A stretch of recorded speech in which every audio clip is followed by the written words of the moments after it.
Yes, Allah. Now, there are some verses in the Holy Quran which shows what will happen in this hell. One of these says, وَإِن مِّنكُمْ إِلَّا وَارِدُهَا. Right. Yes.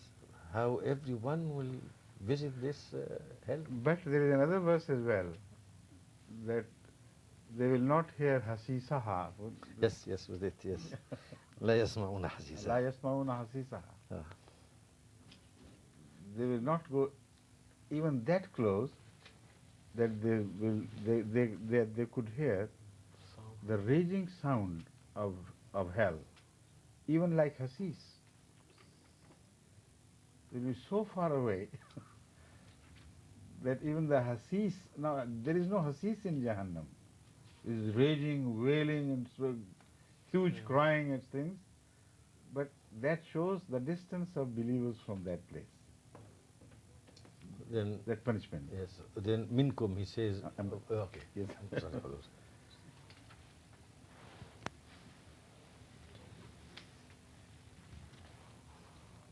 ठीक है.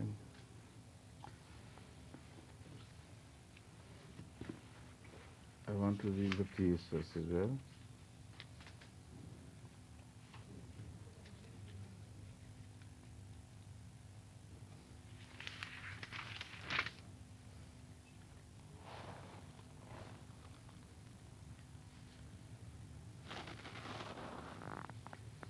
No, about Jahannam. لهم فيها زفير وهم فيها لا يسمعون. There will be such noise, and they will not be able to hear and know what's happening. إن الذين سبقت لهم من الحسنى أولئك عنها مبعدون. Those are my servants for whom I have already passed the word of goodness for them, the good word for them in their favor, or the word of blessing. What would happen to them? Ulaika anha mub'adun. They will be kept so far away from them, la yasmauna hasisa. They will not hear even the whispering sound from Jahannam. Wahum fi mashtahat anfusuhum khalidun. While whatever they love, they desire, they will remain forever in that state of achievement.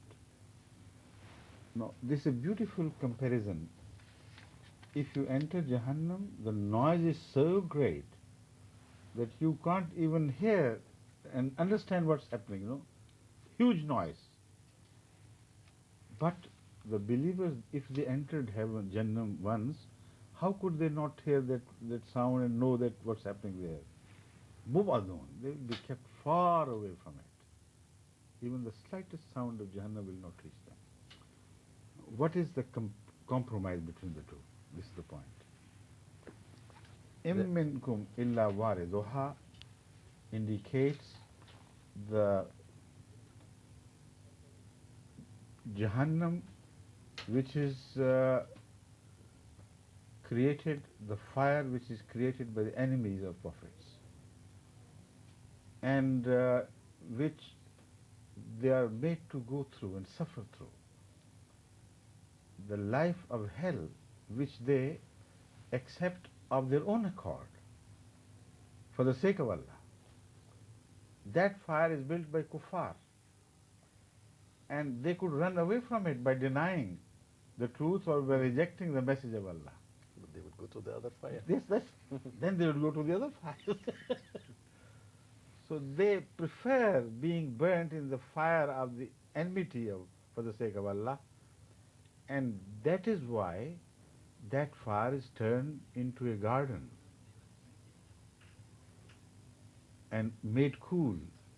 Ya naru kuni bardam wa salaman ala Ibrahim. This is the nar. For Abraham it was built and it raged, but he didn't desist from what he was conveying, from conveying the message of God to them and believing in the unity and proclaiming the unity of Allah. So this is the hell which is mentioned here. Believers would also taste of the hell, but only temporarily. On this earth, passing moments. Then would come the everlasting heaven. So they will know what suffering is. They will know what heartburns mean. So only through that experience they can imagine what would be the suffering of the people of hell. Otherwise, they would be kept farthest from the raging hell which God will create for the sinful. Right? Now again there is a promise which is twofold in fact. It is not said that they will suffer throughout their lives on earth and will enter Jannah only afterwards. But it is clearly mentioned in the Quran that their suffering here will also be temporary. Not because of the life being temporary. Like he spoke to, ordered the nar which was built for Abraham, Kuni bardam wa salaman ala Ibrahim. So all prophets gain peace here on earth after suffering for a while. And they all ultimately become victorious. So there are two Jannat for them.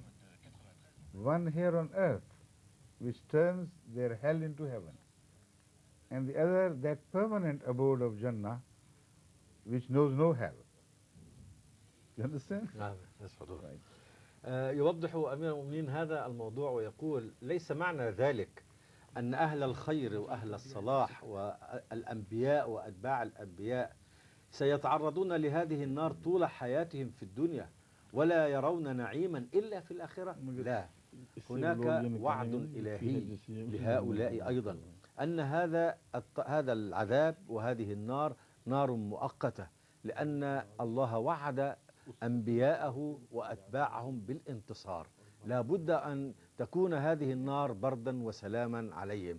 نعرف أن النبي عانى من هذا في مكة سنوات طويلة، ولكنه بعد ذلك انتصر وانتصر معه المسلمون وعاشوا في جنة الله. إذن لهم جنة في هذه الدنيا وهي تغلبهم على هذه المصاعب وتحقيق رسالتهم ومهمتهم، وجنة أخرى في الآخرة عندما يلقوا ربهم، وهذه جنة ليس معها أي عذاب ولا أي نار. وهذا مصداق للآية الكريمة التي تقول ولمن خاف مقام ربه جنتان. هذه جنة الدنيا عندما تتحقق آمالهم وأهدافهم، وجنة الآخرة التي ينعم الله تعالى بها عليهم.